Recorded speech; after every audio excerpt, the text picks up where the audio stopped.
الحمد للہ رب العالمین والصلاة والسلام علی سید الانبیاء والمرسلین وعلی آلہ الطیبین الطاہرین اما بعد فاعوذ باللہ من الشیطان الرجیم بسم اللہ الرحمن الرحیم انما جزاء الذین یحاربون اللہ ورسولہ ویسعون فی الارض فسادا ان یقتلوا او یصلبوا او تقطع ایدیہم وأرجلهم من خلاف أو ينفوا من الأرض ذلك لهم خزي في الدنيا ولهم في الآخرة عذاب عظيم صدق اللہ مولانا العظیم۔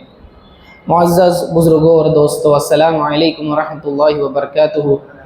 سیرت النبی صلی اللہ علیہ وسلم کے بیانات کا سلسلہ جاری ہے، اور آج کا موضوع رسول اللہ صلی اللہ تعالی علیہ وآلہ وسلم کی جنگی مہارت اور ان کی جو جہاد کی اور جنگی اسٹریٹجیز ہوتی تھیں، ٹیکٹکس ہوتی تھیں، وہ کیا تھیں، اس پر انشاءاللہ تعالی ہم گفتگو کرنے کی کوشش کریں گے۔ رسول پاک صلی اللہ تعالی علیہ وسلم کی ذات تمام صفات کی جامع ہے، اور آقا علیہ الصلاۃ والسلام کے سیرت کا ہر گوشہ ہماری زندگی کے لیے رہنمائی کرتا ہے۔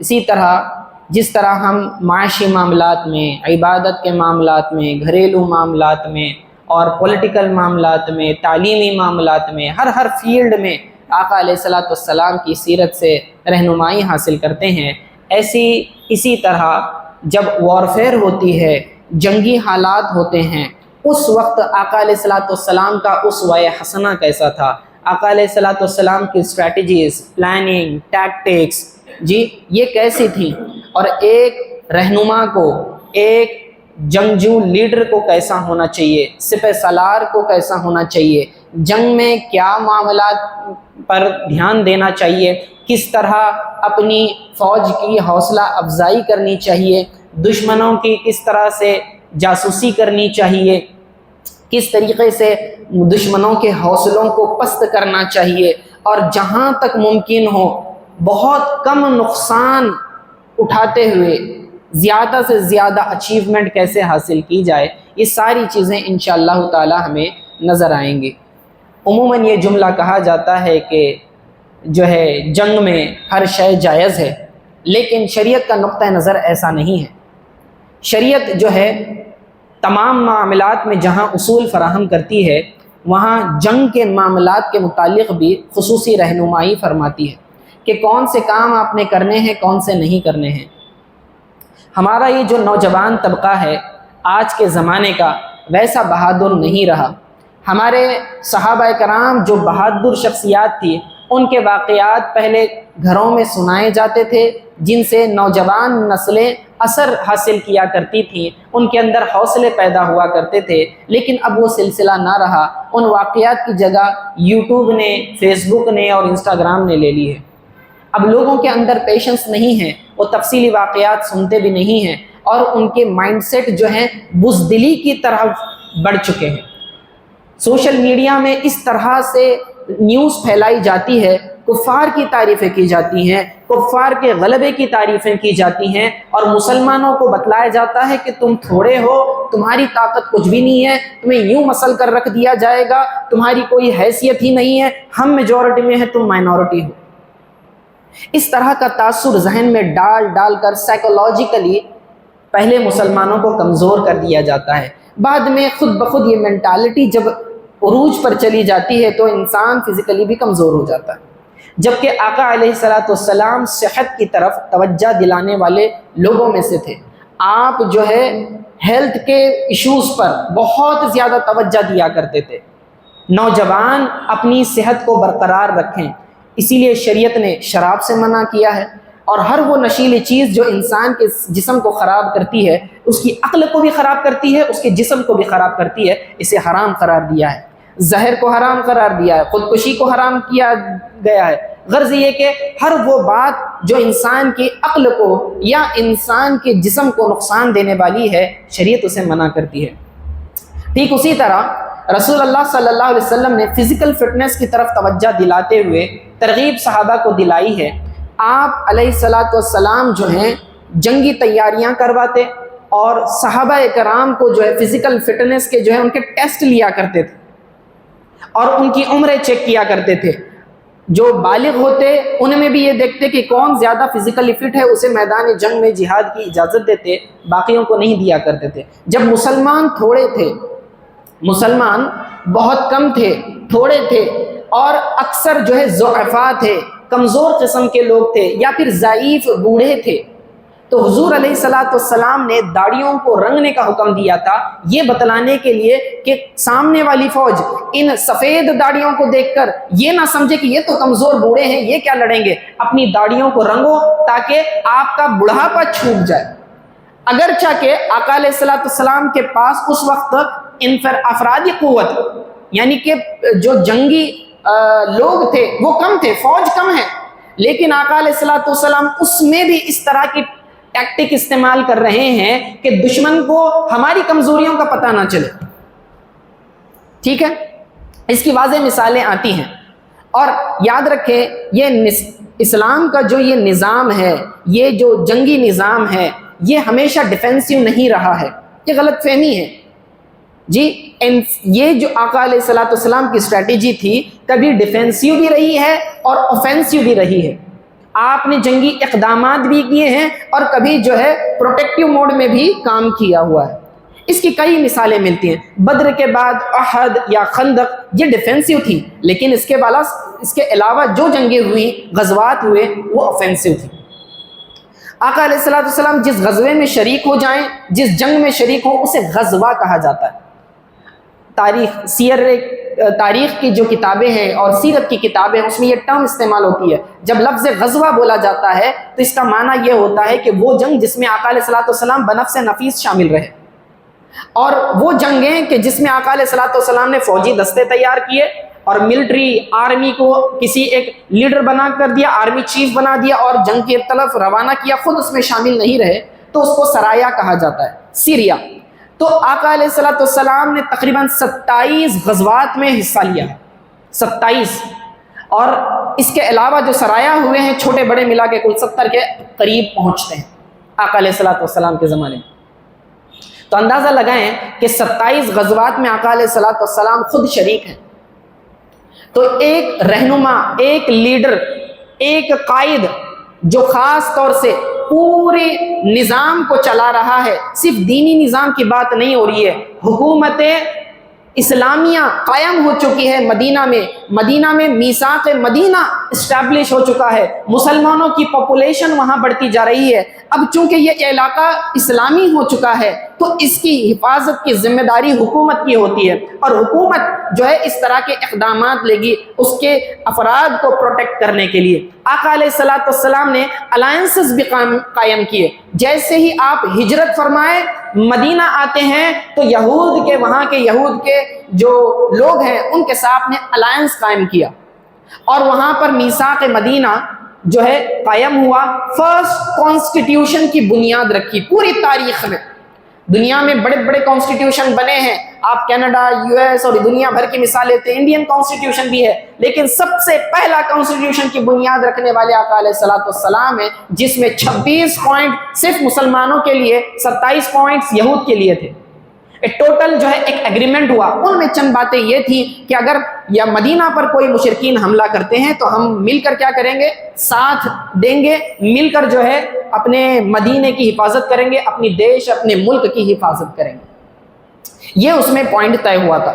تو آقا علیہ الصلوۃ والسلام جانتے تھے کہ ابھی مسلمانوں کی افرادی قوت کم ہے تو ہمیں الائنسز کی ضرورت ہے, تو پروٹیکشن بڑھانے کے لیے سب سے پہلے آقا علیہ الصلوۃ والسلام نے میثاق مدینہ کی بنیاد رکھی. آپ اندازہ لگائیں کہ ایک دینی مذہبی رہنما جو نبی اور رسول ہے, جس کا پیغام لا الہ الا اللہ ہے, جس کی دعوت محمد الرسول اللہ کی اتباع ہے, لیکن اس کے کردار کو دیکھیں, اس کے طریقہ کار کو دیکھیں, اس کے مزاج کو دیکھیں کہ اپنی امت کی, اپنے مسلمانوں کی حکومتی لیول پر کس طرح پروٹیکشن کرنی ہے اور کس طرح سے ڈیفنس میکینزم کھڑا کرنا ہے, منیمم ریسورسز میں میکسیمم آؤٹ پٹ کیسے حاصل کیا جائے, یہ آقا علیہ الصلوۃ والسلام نے امت کو اور کائنات میں تمام آنے والی نسلوں کو بتلا دیا. تو مسلمانوں کے لیے سب سے بڑا پہلا سبق اس میں یہ ہے کہ تعداد کم ہونے پر گھبرانا نہیں ہے. صحیح طریقہ، صحیح پلاننگ اگر کی جائے تو مسلمانوں کو فتح و نصرت ہوتی ہے، جس کی مثال جنگ بدر سے ہمارے سامنے آتی ہے. آقا علیہ الصلوۃ والسلام جذباتی ہو کر کبھی فیصلہ نہیں لیا کرتے تھے، آپ پراپر پلاننگ کیا کرتے تھے. جی اب جنگ بدر میں آپ جانتے ہیں 313 مسلمان ہیں، 313 کی تعداد ہے. مشرکین مکہ جنگ کے لیے پوری فوج لے کر آ رہے ہیں. اب سب سے پہلا کام جو ایک اچھے سپہ سالار اور لیڈر کا ہوتا ہے، وہ اپنے دشمن کی قوت کو سمجھتا ہے، اس کی طاقت کو سمجھتا ہے کہ اس کی جو ہے کیا کیا اس کے پاس ریسورسز ہیں اور ہمارے وننگ کے چانسز کتنے ہیں. کیا ہم کو اپنی اسٹریٹجی بدلنے کی ضرورت ہے یا ہمیں پلان بی تیار کرنے کی ضرورت ہے. تو آقا علیہ الصلوۃ والسلام نے سب سے پہلا کام کیا بدر میں جو پانی کے کنویں تھے اس پر جو ہے قبضہ کرنے کا حکم دیا کہ فوراً جاؤ وہاں پر قبضہ کرو. آقا علیہ السلام کی دور اندیشی دیکھیے، جی فیوچر سائڈ دیکھیے کہ جانتے تھے کہ بدر ایک ایسا علاقہ ہے، پانی کی کمی ہے اور مشرکین جو ہے پانی لینے کے لیے ضرور آئیں گے. ہمیں وہاں تک ان کی خبریں حاصل کرنا ہے، یہاں سے لوگوں کو بھیجنا خطرناک ہے، وہاں سے لوگوں کا آنا انہیں پکڑنا آسان ہے. تو آقا علیہ السلام نے بدر کے کنویں پر جو ہے پہرا لگایا اور ویسا ہی ہوا کہ 2 مشرکین وہاں سے آئے، پانی بھرنے لگے تو ہمارے مسلمانوں نے فوراً انہیں گرفتار کر لیا، آقا علیہ السلام کی بارگاہ میں لے آئے. اب حضور صلی اللہ علیہ وسلم انویسٹیگیشن کر رہے ہیں.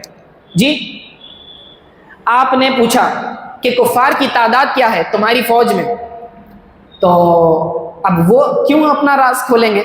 تو انہوں نے کہا بہت ہیں، بہت آئے ہیں ہم.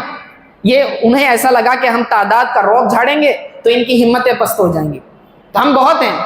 تو آقا علیہ السلام جواب سے متاثر نہیں ہوئے. انہوں نے کہا اچھا وہ سب چھوڑو، کھانے پینے کا انتظام تمہارے یہاں، تم تو اونٹ وغیرہ لائے ہوں گے، جی دن میں کتنے اونٹ ذبح کرتے ہو؟ تو انہوں نے کہا کبھی 9 کبھی 10. تو حضور علیہ السلام نے صحابہ سے فرمایا 1000 کے قریب ان کی فوج میں افراد ہیں. صحابہ حیران، یہ کیا بات؟ فرمایا ایک اونٹ میں 100 لوگ کھاتے ہیں، 10 اونٹ ذبح ہوتے ہیں، اس کا مطلب 1000 کی تعداد ہے. اللہ اکبر، کیسی دور اندیشی دیکھیے، دشمن کی زبان سے یوں اگلوا رہے ہیں. وہ بولنا نہیں چاہ رہا لیکن آقا علیہ السلام کی اسٹریٹجی دیکھیں کہ وہ خود بخود اگلنے پر مجبور ہو گئے. پھر اس کے بعد پوچھا اچھا سردار کون کون آئے ہیں؟ جی اس کے اندر خاص کون آئے ہیں؟ تو کہا عتبہ ہے، ربیعہ ہے، شیبہ ہے، ابو جہل ہے، جی ابو البختری ہے، اور بھی چند ایک نام لیے. تو حضور علیہ السلام نے فرمایا کہ اے صحابہ، مکہ والوں نے اپنے خاص باشندوں کو بھیج دیا ہے. جی اس کا مطلب وہ جم کر تیاری کر آئے ہیں، کیونکہ ان کے خاص سردار آئے ہیں. اس کا مطلب ہتھیاروں سے لیس ہیں، کیونکہ یہ اس علاقے کے امیر زادے تھے، سردار بھی تھے اور ان کے پاس پیسہ بھی تھا، مالداری تھی. تو آقا علیہ السلام نے سمجھ لیا کہ ہتھیار کی بھی ان کے پاس کوئی کمی نہیں ہے. جی دیکھیں کس طرح سے آقا علیہ السلام پلاننگ کر رہے ہیں. اب یہاں پر تعداد زیادہ ہے، جی ہتھیار بھی ان کے پاس زیادہ ہیں، مسلمانوں کے پاس گنی چنی تلواریں، 1-2 گھوڑے، کچھ بھی نہیں، بے سر و سامانی کی حالت میں آئے ہیں. اب اس طرح سے تو فوج کی ہمت پست ہو جائے گی. تو آقا علیہ السلام رات میں ایک چھڑی لی اور جو ہے میدان جنگ میں نشانات بنانا شروع کیے. اب دیکھیں اپنی فوج کی ہمت افزائی کیسے کر رہے ہیں. کہتے ہیں کہ عتبہ یہاں مرے گا، شیبہ یہاں جائے گا، ابو جہل یہاں مرے گا، وہ فلاں کافر یہاں مرے گا، فلاں کافر یہاں مرے گا. صحابہ کو جیت کی پہلی خوشخبری سنا دی کہ تم نے ڈرنا نہیں ہے، ایک کافر کہاں مرنے والے میں تمہیں بتاتا ہوں. اس سے صحابہ کے حوصلے بلند ہو گئے، ایک جذبہ جہاد جو ہے جوش مارنے لگا کہ وہ سمجھ گئے کہ ہماری طاقت جیسی بھی ہو جیتنا تو ہم نے ہی ہے. اور صحابہ فرماتے جب جنگ ہوئی تو آقا علیہ السلام نے جو لکیریں کھینچی تھی ایک کافر بھی 1 انچ بھی آگے پیچھے نہیں ہوا تھا. یہ آقا علیہ السلام کی جو ہے ترکیب تھی. اسی طرح قریش مکہ کے قافلوں کی خبریں لینے کے لیے آقا علیہ السلام بھیجا کرتے تھے. غزوۃ القردہ میں بھی قریش پر عراق کے راستے سے حملہ کرنے کے لیے آپ نے جاسوسی کے طور پر صحابہ بھیجے تھے. منافقین کی جاسوسی پر بھی آقا علیہ السلام نے صحابہ کو مقرر کیا تھا، کیونکہ انٹرنل افیئرز، ایک ہوتا ہے دشمن، دوسرے ہوتے ہیں غدار. جی جو دیمک کی طرح اندر سے کھوکھلا کرنا شروع کر دیتے ہیں. تو آقا علیہ الصلوۃ والسلام کی نظر صرف باہری دشمن پر نہیں تھی، انٹرنل افیئرز پر بھی تھی کہ اندر اپنے کتنے غدار چھپے ہوئے ہیں. کیونکہ مدینہ میں بعض وہ لوگ تھے جو منافق تھے، ظاہراً اپنے آپ کو مسلمان کہتے تھے لیکن اندر سے منافقت بھری ہوئی تھی، دشمن کے جو ہے مسلمانوں کے خلاف سازشیں رچتے تھے. آقا علیہ الصلوۃ والسلام نے بغیر کسی کو بتائے، بہت کم صحابہ ایسے تھے جو جانتے ہوں گے، لیکن وہ جو ہے جاسوسی پر مقرر تھے، مسلمانوں کی بھی اور دوسروں کی بھی. کیوں؟ مسلمانوں کی اس لیے کہ انہی میں سے تو پتہ کرنا ہے کہ منافق کون ہے. اس طرح سے انٹرنل آقا علیہ الصلوۃ والسلام کے جاسوس گھوم رہے ہیں، کسی کو پتہ بھی نہیں ہے. اندازہ لگائیں کہ آقا علیہ الصلوۃ والسلام دن رات کتنی مسلمانوں کی فکر ہے. جی اسی طرح سن 4 ہجری میں بھی عاصم بن ثابت کے ساتھ 10 صحابہ کو قریش کی جاسوسی کے لیے حضور علیہ الصلوۃ والسلام نے روانہ فرمایا تھا.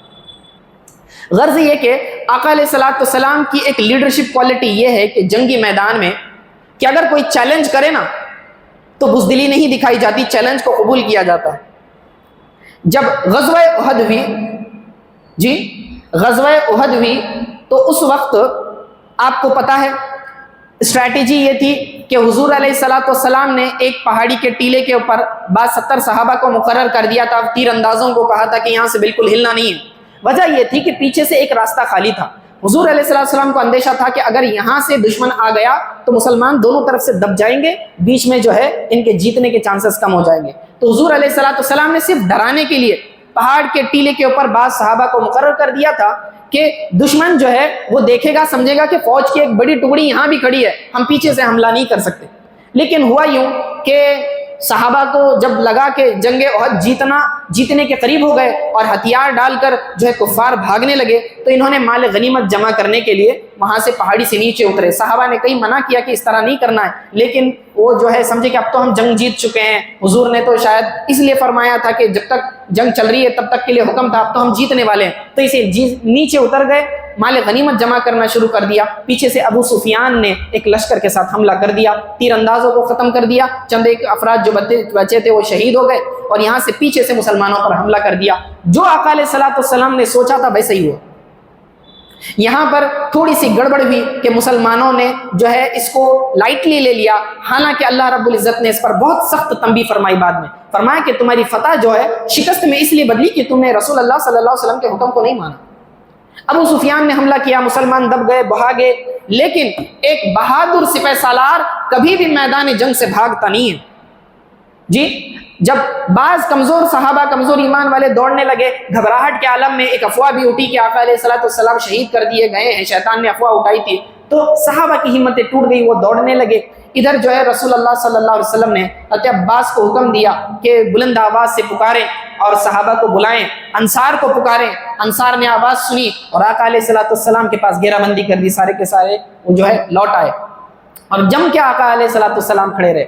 آقا علیہ الصلوۃ والسلام سے زیادہ بہادر کوئی شخص نہیں تھا. روایتوں میں آتا ہے، مولا علی رضی اللہ تعالیٰ عنہ ارشاد فرماتے ہیں کہ ہم میں سب سے زیادہ بہادر آقا علیہ الصلوۃ والسلام کی ذات تھی کہ آپ جو ہے دشمن کے سب سے کرٹیکل مقام پہ میدان جنگ میں جہاں کور جنگ ہوتی ہے وہاں جا کر دشمنوں سے مقابلہ کرتے تھے. فرمایا کرتے ہیں مولا علی رضی اللہ تعالیٰ عنہ جنہیں شیر خدا کا لقب ہے، وہ فرما رہے ہیں کہ ہم میں سے سب سے بہادر اسے سمجھا جاتا جو رسول اللہ صلی اللہ علیہ وسلم کے سب سے قریب ہو کر لڑتا، کیونکہ حضور صلی اللہ علیہ وسلم بہت زیادہ پیک مقام پر کھڑے ہوتے کہ جہاں بچنا مشکل رہتا.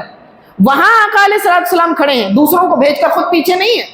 آپ جو ہے پیک مقام پر کھڑے ہیں تو جو صحابی ان کے پاس کھڑے ہو کر لڑتا اسے لوگ بہادر سمجھتے.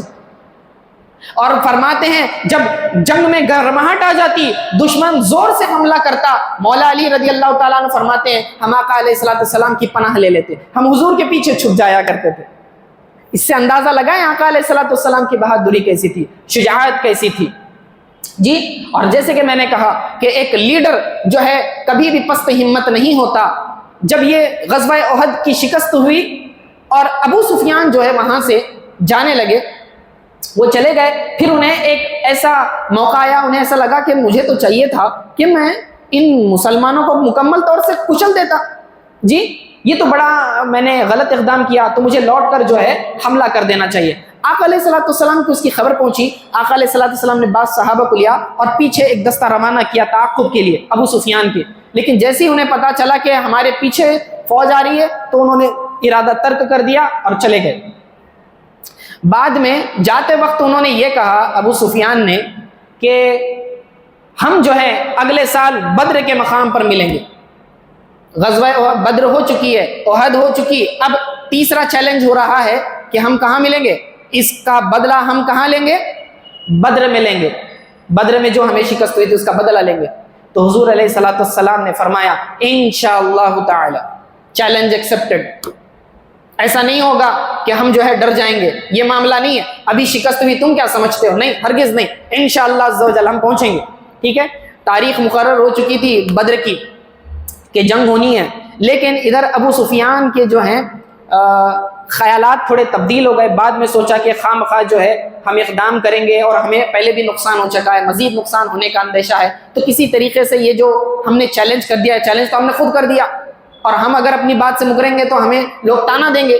تو ایسا کرتے ہیں, کچھ ایسی چال چلتے ہیں کہ جنگ نہ ہو اور ہم جو ہے بچ جائیں, ہماری عزت بھی بچ جائے. تو انہوں نے ایک آدمی کو ہائر کیا, اس کو بہت سارے اونٹوں کا لالچ دیا, کہا کہ تم جاؤ مسلمانوں کو کسی طریقے سے جنگ کے میدان میں آنے سے روک دو. تو وہ شخص گیا حضور علیہ الصلوۃ والسلام کے پاس, جا کر کہنے لگا کہ مسلمان کافروں کی تعداد بڑی ہے, بڑی زور و شور سے وہ آنے والے, حملہ کرنے والے, ایسا ویسا, تاکہ انہیں لگے کہ یہاں جانا خطرے سے خالی ہے, بہت مشکل ہے, تو نہیں جانا چاہیے. حضور علیہ الصلوۃ والسلام نے فرمایا کہ نہیں, اللہ کی قسم اگر کوئی میرا ساتھ نہ دے تو میں اکیلا جاؤں گا, بولے میدان جنگ لڑنے کے لیے اکیلا. اور اللہ تعالیٰ نے قرآن میں آیت اتاری, سورہ نساء میں اللہ رب العزت فرماتا ہے یا حبیب صلی اللہ علیہ وسلم آپ جائیں, آپ اکیلے لڑیں, آپ جا کر لڑیں, کوئی آپ کا ساتھ دے نہ دے, آپ نے لڑنا ہے. اس سے پتہ چلا آقا علیہ الصلوۃ والسلام کی بہادری کیا ہے اور طاقت اور شجاعت کیا ہے, اللہ تعالیٰ کے اوپر بھروسہ اور توکل کیسا ہے. تو 70 صحابہ کھڑے ہوئے آقا علیہ الصلوۃ والسلام کی بات سن کر, اور آقا علیہ الصلوۃ والسلام نے ان 70 صحابہ کو لیا اور جو ہے بدر کی طرف نکلے. اسے بدر صغریٰ کہا جاتا ہے, بہت کم لوگ جانتے ہیں کہ جنگ بدر کی یہ دوسری جنگ ہے, اسے بدر صغریٰ کہا جاتا ہے. ٹھیک ہے, تو آقا علیہ الصلوۃ والسلام 70 صحابہ کو لے کر بدر کے مقام پر 8 دن تک پڑاؤ کرتے ہیں. لیکن جو پلاننگ ابو سفیان کی تھی وہ فیل ہو گئی اور وہ میدان جنگ میں تو آنے سے رہے جی, لیکن یہاں پر یہ وعدے کے مطابق ایک سپہ سالار جس نے چیلنج قبول کیا ہے 8 دن تک وہیں پر پڑاؤ ڈال کر بدر کے میدان میں کھڑے ہیں. پھر آئے نہیں, جنگ ہوئی نہیں, انہوں نے اپنا مال تجارت بیچا, واپس لوٹے, اللہ تعالیٰ نے منافع بھی دیا. تو میں یہ بتا رہا ہوں کہ ایک سپہ سالار کیسا ہوتا ہے, اپنے وعدے کا پکا ہوتا ہے. دشمن کا اگر چیلنج ایکسپٹ کر لے تو کوئی ایکسکیوز اپنے سامنے نہیں رکھتا. یہ اسے بدر صغریٰ کہا جاتا ہے. جنگ ہوئی نہیں ہے لیکن ہمیں ایسے ہی فتح ہوئی. اس کے علاوہ بھی انٹرنیشنل ہیومینیٹیرین لا کے حساب سے آپ دیکھیں گے آج ملک میں جو ہے اقوام متحدہ جسے یونائٹڈ نیشن کہا جاتا ہے, تمام دنیا میں مختلف ممالک کے جو سربراہ ہیں وہ مل کر یونائٹڈ نیشن کے اندر ان کے ممبران ہوتے ہیں. انہوں نے جو ہے بہت ساری اسٹریٹجیز بنائی ہے, وارفیئر انٹرنیشنل ہیومینیٹیرین لا بنائے ہوئے ہیں, IHL جسے کہا جاتا ہے, کہ اس کے اندر بہت ساری چیزیں ہیں. لیکن اکثریت جو لاز اس کے اندر ہیں وہ آقا علیہ الصلوۃ والسلام کے بنائے ہوئے قوانین ہیں. اس کی طرف اکثر لوگوں کی توجہ نہیں جاتی, جس کے اندر پہلی چیز یہ ہے کہ خام خواہ جنگ چھیڑی نہ جائے جب تک کہ اس کی جنگ کی ضرورت نہ ہو. خام خواہ جنگ اپنی طرف سے چھیڑنے کی ضرورت نہیں. ہاں, لڑا اس سے جائے گا جو آپ سے لڑنے آئے گا, صرف لڑنے والوں کو مارا جائے. رسول اللہ صلی اللہ علیہ وسلم نے بچوں, بوڑھوں, عورتوں, مذہبی پیشواؤں اور جنگ میں اجرت پر کام کرنے والوں کو قتل کرنے سے منع کیا جی. اس کے علاوہ جتنے بھی سویلینز ہیں ان پر حملہ کرنے سے آقا علیہ الصلوۃ والسلام نے منع کیا ہے. عالم اسلام کی تاریخ یہی رہی ہے کہ مسلمان سویلینز پر کبھی حملہ نہیں کیے. یہ بات اچھے سے نوٹ کر لیں. آپ تاریخ میں جتنی جنگیں ہو چکی ہیں دیکھیں گے کہ لوگوں نے اپنی طاقت کا استعمال کر کر جنگ کے میدان کے دشمنوں کو بھی مارا ہے, سویلینز پر بھی حملہ کیا ہے, بچوں کو قتل کیا ہے, عورتوں کو قتل کیا ہے, ان کی عزتیں پامال کی ہیں, ان کے مال کو لوٹا ہے, گھروں کو برباد کر دیا. آگ لگا دی، باغات میں درختوں کو کاٹ دیا، جانوروں کو ہلاک کر دیا۔ آقا علیہ الصلوۃ والسلام نے قوانین بنائے۔ سنو، ایک وہ غزوہ ہے کہ جس میں اسامہ بن زید رضی اللہ تعالیٰ عنہ کو آقا علیہ الصلوۃ والسلام روانہ فرما رہے ہیں۔ ربیع الاول کا مہینہ 11 ہجری ہے۔ آقا علیہ الصلوۃ والسلام جو ہیں حضرت اسامہ بن زید رضی اللہ تعالیٰ عنہ کو کمانڈر ان چیف بنا کر بھیج رہے ہیں۔ 700 صحابہ کا دستہ ہے، 700 افراد اس فوج کے اندر شامل ہیں۔ وجہ یہ تھی کہ زید بن حارثہ جو اسامہ بن زید کے والد ہیں، انہیں جو ہے شہید کر دیا گیا تھا۔ وہ ایک جو ہے سفارتی کام کے لیے جو فورن افیئرز کی خاطر باہر گئے ہوئے تھے، وہاں سے آتے وقت راستے میں انہیں قتل کر دیا گیا ایک صحابی کو۔ اسامہ بن زید رضی اللہ تعالیٰ عنہ زید بن حارثہ شہید ہوئے، عبداللہ بن رواحہ اور دیگر بعض ایسے صحابہ ہیں، تو بڑے بڑے جلیل القدر صحابہ کو بھی شہید کر دیا گیا جب آقا علیہ الصلوۃ والسلام نے بدلہ لینے کے بھیجا تھا۔ ٹھیک ہے، اب یاد رکھنا کہ مسلمان یا پھر کوئی بھی فوج پر اگر اس طرح سے حملہ کرتا ہے تو ایک کمانڈر ان چیف، ایک لیڈر کی یہ ذمہ داری ہوتی ہے کہ اس کا بدلہ لے، ورنہ یہ فوج کی توہین ہے۔ جی، فوج کی توہین ہے۔ تو اپنی ڈگنیٹی کو مینٹین کرنے کے لیے بھی، اس بدلہ لینے کے لیے آقا علیہ الصلوۃ والسلام نے اسامہ بن زید رضی اللہ تعالیٰ عنہ کو کمانڈر ان چیف بنایا۔ اب ان کی عمر اس وقت 18 سے 19 سال ہے۔ کتنی بڑے ہی ینگ نوجوان ہیں، 18 سے 19 سال ہے، لیکن ان کی فوج میں شامل ہونے والے بڑے بڑے اکابر صحابہ ہیں، جس میں ابو بکر و عمر ہیں، ان کے علاوہ دیگر صحابہ ہیں۔ عمر فوج میں ہیں اور لیڈر اسامہ بن زید ہیں۔ آپ اندازہ لگائیں، بعضوں نے اعتراض کیا، کہنے لگے کہ آقا علیہ الصلوۃ والسلام نے اس نوجوان بچے کو کیوں لیڈر بنایا؟ جی، انہیں تو چاہیے کہ کوئی جو معمر شخص ہے عمر والا اس کو بناتے، جو ایکسپیرینسڈ ہے اس کو بناتے۔ لیکن حضور صلی اللہ علیہ وسلم تک جب یہ بات پہنچی تو آقا علیہ الصلوۃ والسلام جو ہے ممبر پر کھڑے ہو کر ارشاد فرمایا، خطاب دیا، سنو، تم اسامہ کی لیڈرشپ پر اعتراض کر رہے ہو، اس سے پہلے تم نے تو زید بن حارثہ کی بھی لیڈرشپ پر اعتراض کیا تھا۔ آقا علیہ الصلوۃ والسلام کے چننے کا مقصد یہ تھا کہ اسامہ بن زید رضی اللہ تعالیٰ عنہ کے والد کا قتل ہوا ہے، اور والد کے خون کا بدلہ لینے کے لیے اگر ان کو اپوائنٹ کیا جائے تو یہ آخری سانس تک لڑیں گے، اپنی ہمت جمع مردی پوری دکھائیں گے، کیونکہ اپنے باپ کی عزت اور ناموس کا سوال ہے۔ تو جو فیلنگز اسامہ بن زید کو ہیں وہ کسی اور کو نہیں ہو سکتی۔ اس فیلنگ کا لحاظ رکھتے ہوئے آقا علیہ الصلوۃ والسلام نے اسامہ بن زید کو بنایا۔ کتنی دور اندیشی ہے، آپ سوچیں۔ ٹھیک ہے، اب یہ حالت کب کی ہے؟ جب آخری ایام چل رہے ہیں آقا علیہ الصلوۃ والسلام کے، علالت والی ہے، بیماری والی حالت میں ہیں۔ حضرت اسامہ بن زید رضی اللہ تعالیٰ عنہ کو سوار کیا، آقا علیہ الصلوۃ والسلام بھیجتے ہیں جی اسامہ کو کہ جاؤ، لیکن ہو یہ رہا ہے آقا علیہ الصلوۃ والسلام چلتے چلتے پھر آتے ہیں، ذرا رکاتے ہیں، ارے سنو سنو، جو ہے بچوں کو قتل نہیں کرنا۔ پھر آگے چلتے ہیں، کہتے ہیں عورتوں کو قتل نہیں کرنا۔ جی، جو اپنی عبادت گاہوں میں عبادت کر رہے ہیں، بھلے ہی نان مسلم ہوں، مندروں میں، گرجا گھروں میں، چرچ میں، کہیں بھی ہوں، اپنی عبادت خانوں میں ہیں یا لائبریریز میں ہیں، کتابیں پڑھنے والے لوگ، انہیں قتل نہیں کرنا۔ پھر آگے چلے، کہتے ہیں سنو، درختوں کو نہیں کاٹنا، یعنی انوائرمنٹل ڈیمیج نہیں کرنا، خامخواہ اپنی طاقت اور قوت دکھانے کے لیے درختوں کو، پھلدار درختوں کو نہیں کاٹنا۔ جی، اسی طرح سے آقا علیہ الصلوۃ والسلام نے یہ بھی ارشاد فرمایا کہ جو لوگ جنگ میں آئے بھی ہیں لیکن جو ہے صرف مدد کرنے کے لیے، جیسے کہ پانی بھرنے والے، جو اسی طرح جو میڈیکل ڈاکٹر وغیرہ ہوتے ہیں جو مرہم پٹی کر رہے ہوتے ہیں، جی بھلے ہی دشمن کی فوج کیوں، مرہم پٹی کرنے والے ہیں یا زخمیوں کو اٹھانے والے ہیں یا ان کو پانی پلانے والے ہیں یا ڈرائیونگ کرنے والے، یعنی کہ کسی طریقے سے جو ہے اسسٹنٹ جو ہوتے ہیں، ان کو قتل نہیں کرنا فرمایا۔ جو براہ راست تم سے نہیں لڑ رہے انہیں بالکل تم نے قتل نہیں کرنا۔ سنو، جو ہتھیار ڈال دے اسے بھی قتل نہیں کرنا۔ جی، جو صلح کی پیشکش کرے جی اسے قتل نہیں کرنا۔ تو اس طریقے سے پھر سویلین کو قتل نہیں کرنا۔ غرض یہ کہ ایک لمبی فہرست آقا علیہ الصلوۃ والسلام کیا کر رہے ہیں؟ رہنمائی فرما رہے ہیں، دنیا میں بتائیے کہ ایک جنگ ہے، ہو رہی ہے، اور آقا علیہ الصلوۃ والسلام بتا رہے کیا نہیں کرنا ہے۔ حالانکہ لوگ کہتے ہیں جنگ میں سب جائز ہے، اس طرح نہیں ہے. کیا کیا نہیں کرنا ہے آقا علیہ الصلوۃ والسلام جو ہے اس طرح کی ہدایت دے رہے ہیں، اور یہی چیز انٹرنیشنل ہیومینٹیرین لا نے اڈاپٹ کی ہیں، اگرچہ کہ لوگ اس کو مانتے نہیں. آپ دیکھیں عراق پر کیسے حملہ ہوا، غزہ پر کیسے حملہ ہوا، عورتوں کو بچوں کو کسی کو نہیں چھوڑا، مارا گیا. لیکن جو ہے لوگ سمجھتے نہیں ہیں. جب قیدی عورتیں آتی ہیں تو ان کی عزتیں لوٹ لی جاتی ہیں، کوئی انسانیت اس وقت نہیں رہتی، درندگی آ جاتی ہے لوگوں میں. آقا علیہ الصلوۃ والسلام فرماتے ہیں سنو، لاشوں کا مسئلہ نہیں کرنا. مسئلہ کا مطلب ہوتا ہے ہاتھ کاٹ دینا، کان کاٹ دینا، ناک کاٹ دینا. جی پہلے لوگ اس طرح کرتے تھے اپنی دشمنی کا اظہار کرنے کے لیے، جب کسی کو قتل کر دیتے اس کے ٹکڑے ٹکڑے کر دیتے، مرنے کے بعد بھی لاش کا مسئلہ کرتے تھے.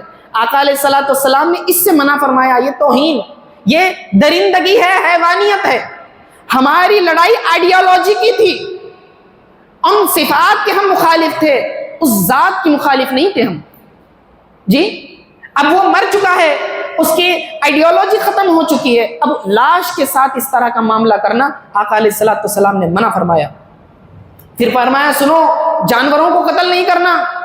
جی تم ان کے فائنینشیل ڈیمیج پہنچانا چاہتے ہو، ان کے جانوروں کو سوائے، مطلب اگر تمہیں کھانے کی ضرورت ہوتی ہے، مثلا جانوروں کو ذبح کیا جاتا ہے، بکریوں کو، بھیڑوں کو یا اونٹوں کو، فوج میں کھانے کے علاوہ کسی اور پرپس کے لیے ذبح نہیں کرنا، شوقیہ شکار کے لیے ذبح نہیں کرنا، اور جانوروں کو خام خواہ قتل کر کے جو ہے اپنی دہشت پھیلانا، اس سے منع فرمایا.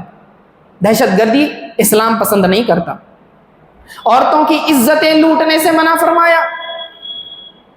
زرار ابن الاوزر کا ایک قیدی عورت سے صحبت کا ایک واقعہ ہے، جس میں حضرت عمر رضی اللہ تعالیٰ عنہ نے خالد بن ولید رضی اللہ تعالیٰ عنہ کو بھیجا تھا. اس آدمی نے کیا کیا کہ قیدی عورت کافروں کی اس کی جو ہے عزت لوٹ لی تھی.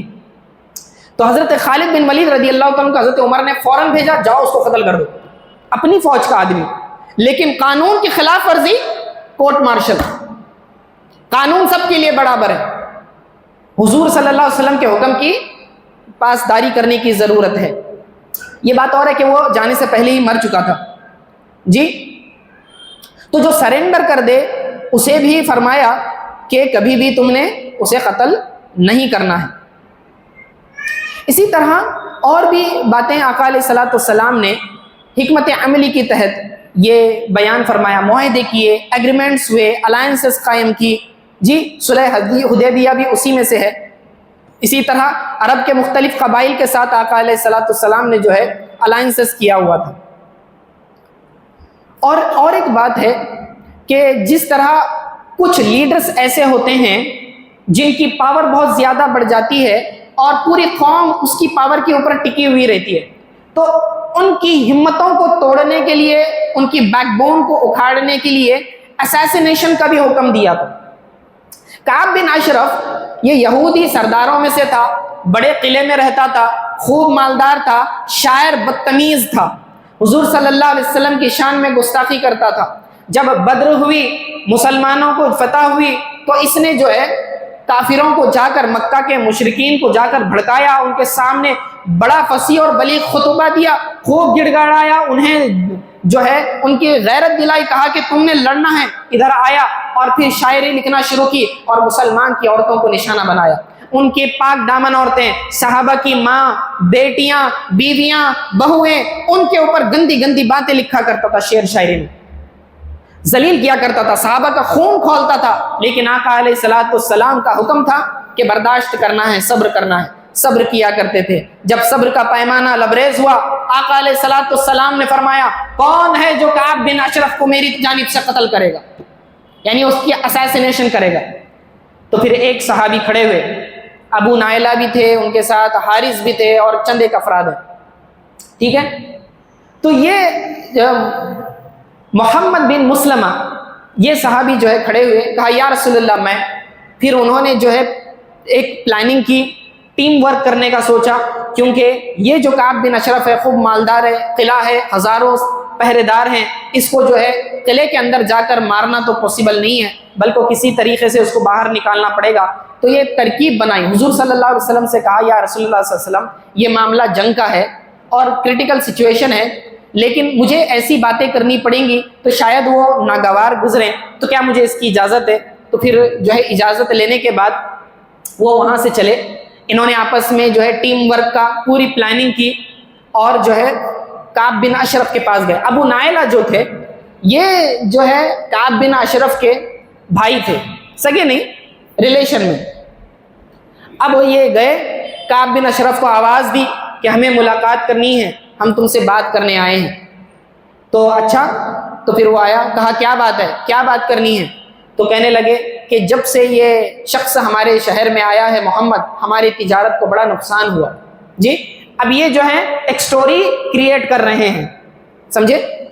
تو بڑی ہماری تجارت کو نقصان ہوا ہے، کھانے پینے کی پریشانیاں چل رہی ہیں۔ تو پھر کعب بن اشرف ہنسنے لگا، کہنے لگا میں نہ کہتا تھا کہ یہ ایسا ہی ہے، تم تو اور مزید چیزیں دیکھو گے۔ تو انہوں نے کہا ہاں میں جانتا ہوں، لیکن اب ایسا ہے کہ ہمارے حالات خراب ہیں، تو ہم تھوڑی سی تمہاری طرف سے مدد چاہتے تھے، ہمیں آٹا اور کھجوریں تم سے قرض چاہیے۔ تو وہ ہنسنے لگا، کہنے لگا کہ اس کے بدلے میں کیا ملے گا؟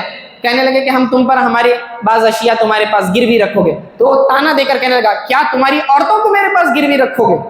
اس کا مزاج ہی ویسا تھا۔ تو اس نے کہا نہیں جی ایسا تو نہیں ہو سکتا۔ کہا پھر تو اپنے بیٹوں کو میرے پاس گروی رکھو۔ تو کہنے لگے نہیں، قوم ہمیں تانا دے گی، ہم اپنے ہتھیار تمہارے پاس رکھ دیں گے، ہماری قوت کیا ہے، طاقت کیا ہے، ہمارے ہتھیار ہم نے دے دیے، گویا کہ ہم نے ہماری طاقت تمہیں دے دی۔ تو کہنے لگے اچھا چلو ٹھیک ہے، ہتھیار ہی صحیح، ہتھیار گروی رکھ دینا۔ اب یہ پلاننگ اس لیے تھی کہ وہ جانتے تھے ہتھیار لے کر قلعے میں نہیں جا سکتے، تو ہتھیار گروی رکھنے کی خاطر یہ بہانہ بنایا تاکہ ہتھیار لے کر اندر جا سکیں۔ سمجھے آپ کہ پہرےدار جو ہے ہتھیار والوں کو دیکھ کر روکے نہیں، یہ تو گروی رکھنے کے لیے آئے ہیں۔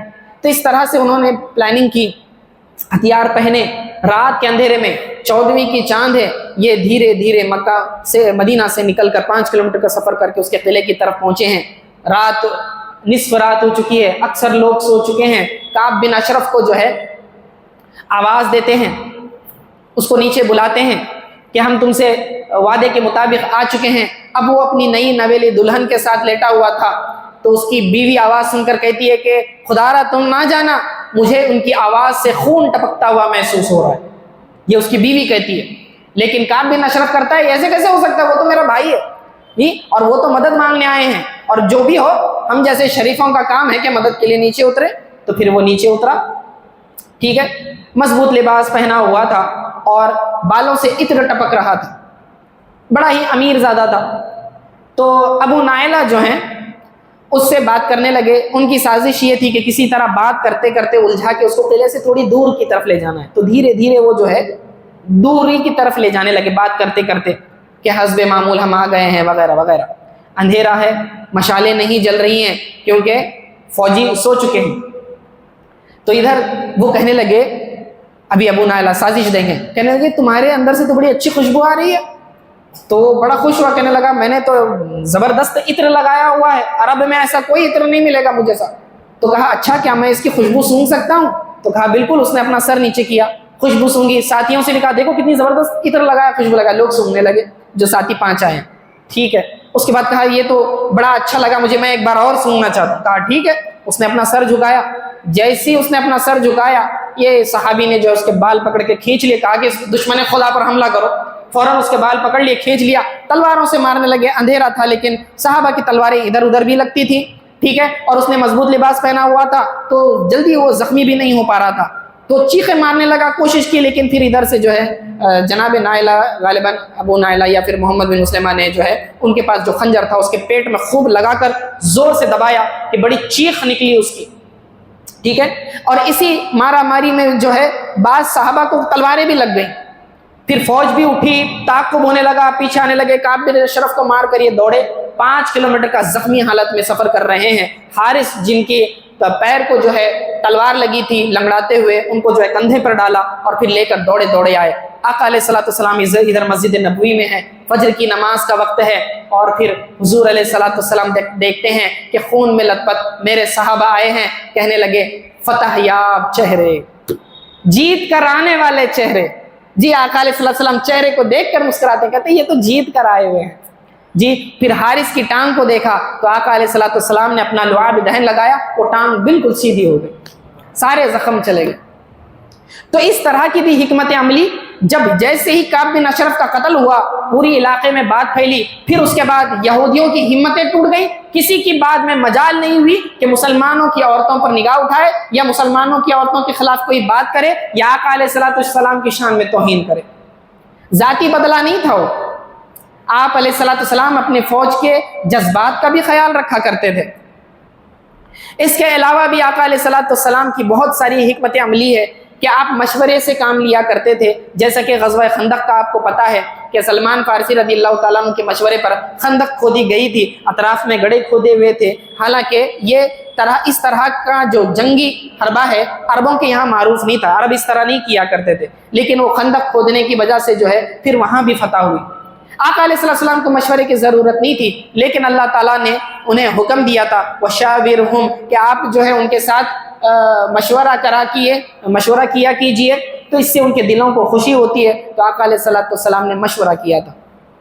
اس طرح کی اور بھی کئی اقدامات ہیں آقا علیہ السلام کے، ساری باتوں کو تو کور نہیں کیا جا سکتا، بہرکیف میں نے چند اہم نکات پر آپ سے کلام کیا، اور پھر انشاءاللہ تعالی کبھی موقع ملا تو مزید اس کے اوپر گفتگو کریں گے۔